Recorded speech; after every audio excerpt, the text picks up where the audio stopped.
மணிப்புர மன்னன் கஜபுர மன்னனுடைய சிற்றரசன். மணிப்புரம் சின்ன நாடாக இருந்தாலும் வளம் மிகுந்ததாக இருந்துச்சு. செழிப்பான வயல்களையும் தாது பொருள்களையும் கொண்டு அந்த நாடு செல்வம் நிறைந்ததாக இருந்துச்சு. அதனால் கஜபுர மன்னன் அதை பாதுகாத்தும் அதனுடைய முன்னேற்றத்திற்கு பெரிதும் உதவியும் வந்தான்.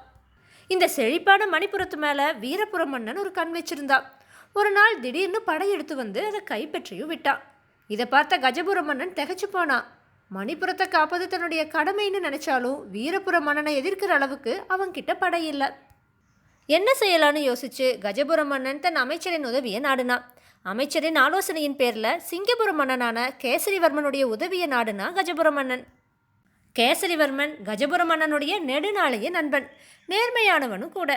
அநியாய வழிக்கு போகாதவன்னு பெயர் பெற்றவன். அதனால் அவன் கஜபுர மன்னனுக்கு உதவுவது தன்னுடைய கடமைன்னு நினச்சி தன் படையோடு கஜபுரத்துக்கு வந்து சேர்ந்தான். 2 படைகளும் சேர்ந்து வீரபுரத்தை தாக்குச்சு. கடுமையான போர் நிகழ்ந்துச்சு. முதல் நாள் போர் முடிவில் வீரபுரத்துக்கே வெற்றி ஏற்படுவது போல இருந்துச்சு. இதை பார்த்த கேசரிவர்மன் என்ன செய்வதுன்னு யோசிச்சான். அப்போ கஜபுர மன்னன் கேசரிவர்மன் கிட்ட ஒரு தந்திர வழியை சொல்லி வெற்றி பெற திட்டம் வகுத்து கொடுத்தான். கேசரிவர்மனோ அதன்படியே நடப்பதா சொல்லி வீரபுரி மன்னனோடு சமாதான உடன்படிக்கை செஞ்சுட்டு தன்னுடைய படைகளை அழைச்சிட்டு போனான். வீரபுர படைகள் அன்றிரவு கவலையற்று வெற்றி விழா கொண்டாடி குடித்து கும்மாளம் போட்டுட்டு இருந்தப்ப தன்னுடைய படைகளை அழைச்சிட்டு போன கேசரிவர்மன் திரும்பி வந்தான். அவன் தன்னுடைய படைகளோடு கஜபுர படைகளையும் சேர்த்து கொண்டு வந்து வீரபுர படைகளை தாக்குனான். அதில் வீரபுர வீரர்கள் பலர் மடிய வீரபுர மன்னனும் சிறைப்பட்டான். மணிப்புரம் விடுதலை அடைஞ்சுது. கேசரிவர்மனுக்கு கஜபுர மன்னன் தன்னுடைய நன்றியை தெரிவித்தான். கேசரிவர்மன் தன்னுடைய படைகளோடு தன்னுடைய நாட்டுக்கு திரும்பினான். வேதாளம் இந்த கதையை விக்ரமாதித்தன் கிட்ட சொல்லி, மன்னனே, கேசரிவர்மன் நேர்மையானவன், நியாய வழியில் செல்பவன். அவன் வீரபுர மன்னனை தாக்கிய விதம் சரியா இல்லை அநியாயமானதா? இந்த கேள்விக்கு சரியான பதில் தெரிஞ்சிருந்தும் நீ கூறாவிட்டால் உன்னுடைய தலை சுக்கு நூறாக வெடித்து விடும்னு சொல்லிச்சு.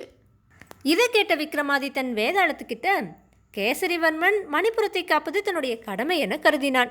ஏனெனில் கஜபுர மன்னன் அவனுடைய நண்பன், மணிப்புர மன்னன் கஜபுர மன்னனின் சிற்றரசன். எனவே கேசரிவர்மன் மணிப்புரத்தை காப்பாற்றி தன்னுடைய நண்பனுக்கு உதவவே வந்தான். அது நியாயமானதே. போரில் வெற்றி பெற வேண்டுமானால் அதற்கான வழிகளை செய்ய வேண்டும். தன்னுடைய கடமையை செய்யாவிட்டால் அது அநியாயமே என கருதியதாலே வெற்றி பெறுவதற்காக கஜபுர மன்னன் கூறிய யோசனையை சரி என கேசரிவர்மன் ஏற்றான். அதன்படி பின்வாங்குவது போல பின்வாங்கி அதன் பிறகு தாக்கினான். அதனால் அவன் செய்தது சரியே, அநியாயம் அல்லன்னு சொன்னான். விக்ரமாதித்தனோட இந்த சரியான பதிலால் அவனுடைய மௌனம் கலைஞ்சுது. அவன் சுமந்து வந்த வேதாளம் உயர கிளம்பி போய் மறுபடியும் முருங்கை மரத்தில் ஏறிடுச்சு. தன்னோட முயற்சியில் சற்றும் மனம் தளராத விக்ரமாதித்தன் மறுபடியும் முருங்கை மரத்தில் ஏறி அதில் தொங்கிட்டு இருந்த வேதாளத்தை பிடிச்சு கீழே இறக்கி மீண்டும் நடக்க துவங்கினான்.